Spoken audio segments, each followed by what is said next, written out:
इमाम आज़म अबू हनीफ़ा रहमतुल्लाह ताला अलैह आप इमाम जाफ़र सादिक रदी अल्लाह ताला अन्हु की खिदमत में हाजिर हुए। हमारे इमाम को यह शर्फ हासिल है कि आप इमाम आज़म के इमाम जाफ़र सादिक के भी शागिर्द हैं। ज़रा सुबहान अल्लाह फरमा दे।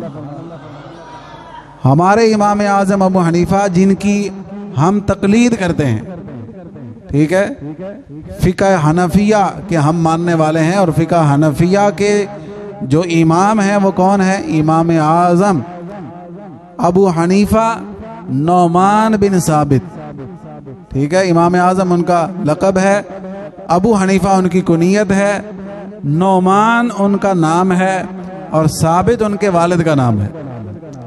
तो आप इमाम जाफ़र सादिक रदी अल्लाह ताला अन्हु की खिदमत में हाजिर हुए। इमाम जाफ़र सादिक ने फरमाया, ए नौमान, क्या तुम आँखों की नमकीनी, कानों की कड़वाहट, नथनों की गरमाइश और होंठों की मिठास के बारे में कुछ जानते हो?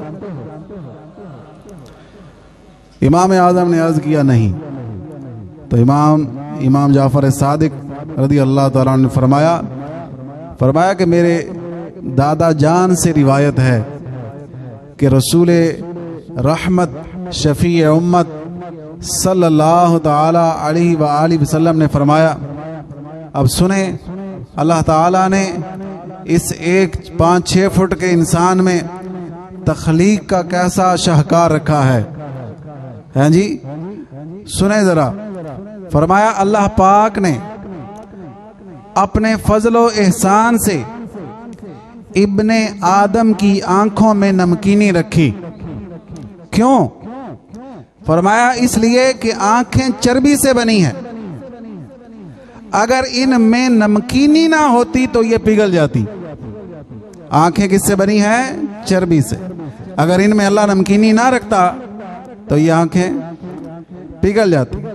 फिर फरमाया, अल्लाह पाक ने कड़वाहट इब्ने आदम के कानों में रखी है, इंसान के कानों में रखी है। अगर ऐसा ना होता, कड़वाहट ना होती कानों में, तो कीड़े मकोड़े कानों में चले जाते और दिमाग को नुकसान पहुंचाते। इसी तरह अल्लाह पाक ने इब्ने आदम के नथनों में गरमाइश रखी है। इस गरमाइश का फायदा क्या है कि वो इससे बू सूंघता है, उससे अच्छी और बुरी बू का एहसास होता है। अगर नथनों में गरमाइश ना होती, अच्छी और बुरी बू का एहसास ना होता, तो इंसान का दिमाग बदबूदार हो जाता। अल्लाह अकबर। फिर फरमाया, अल्लाह पाक ने इब्ने आदम पर मेहरबानी और फजल और एहसान फरमाया। एहसान क्या किया कि इसके होंठों को मिठास अता फरमाई है, होंठों में मिठास रखी है। इस मिठास से इब्ने आदम को, इंसान को क्या फायदा है? फरमाया, इसके जरिए वो चीजों का जायका चख लेता है। एक तो ये चीजों का जायका चख लेता है, खट्टे मीठे कड़वे का एहसास इसको हो जाता है, और दूसरा, इसके होंठों में अल्लाह ने मिठास रखी है कि इसकी मीठी गुफ्तगू से लोग लुत्फ अंदोज होते हैं। हैं जी, सुभान अल्लाह। क्या शान है मेरे अजमतों वाले रब्बे करीम की। अंदाजा फरमाइए आप कि इंसान की तख्लीक में क्या क्या अल्लाह ने एहतमाम किए हैं, इंतजामात किए हैं। किस कमाल की कारीगरी के साथ एक बेजान चीज कि जिसका गुजरे हुए वक्तों में कोई नामो निशान न था, लम यकुन शैअम मज़कूरा, इंसान कोई काबिले जिक्र चीज ही ना था।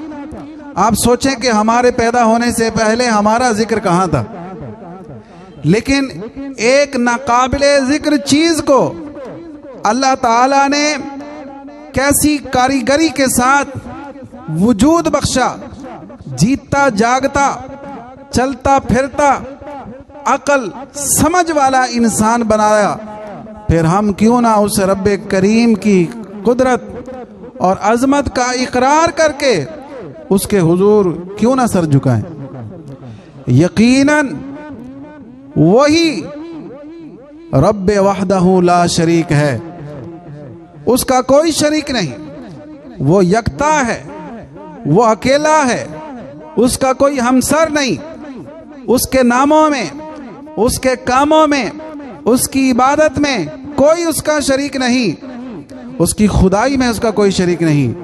वही एक अकेला इबादत के लायक है, वही है जिसके हुजूर सर झुकाना है और सुबहान रब्बियल आला कहना इंसान को उसी की बारगाह में ज़ेब देता है जी।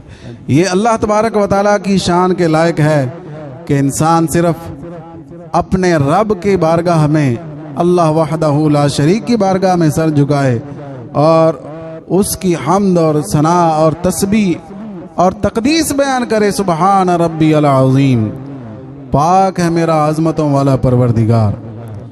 सुबहान रब्बियल आला, पाक है मेरा परवरदिगार सबसे बुलंद।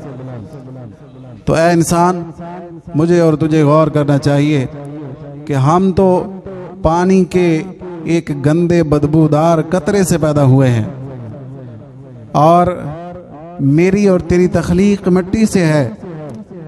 जब हम एक नाकाबिले जिक्र चीज से वजूद में आए, फिर हमें मिट्टी में मिला दिया जाएगा, तो फिर ये अना कैसी, फिर ये तकब्बुर कैसा, फिर ये खुद पसंदी कैसी, फिर ये जनाब नखरे कैसे।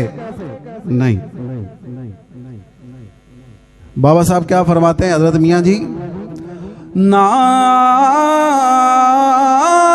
कर बंदिया, ना कर बंदिया मेरी मेरी,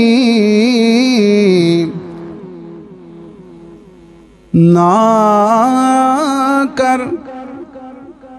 कर बंदिया मेरी मेरी, ना तेरी ना मेरी, चार दिनां दी खेड़ है बंदिया,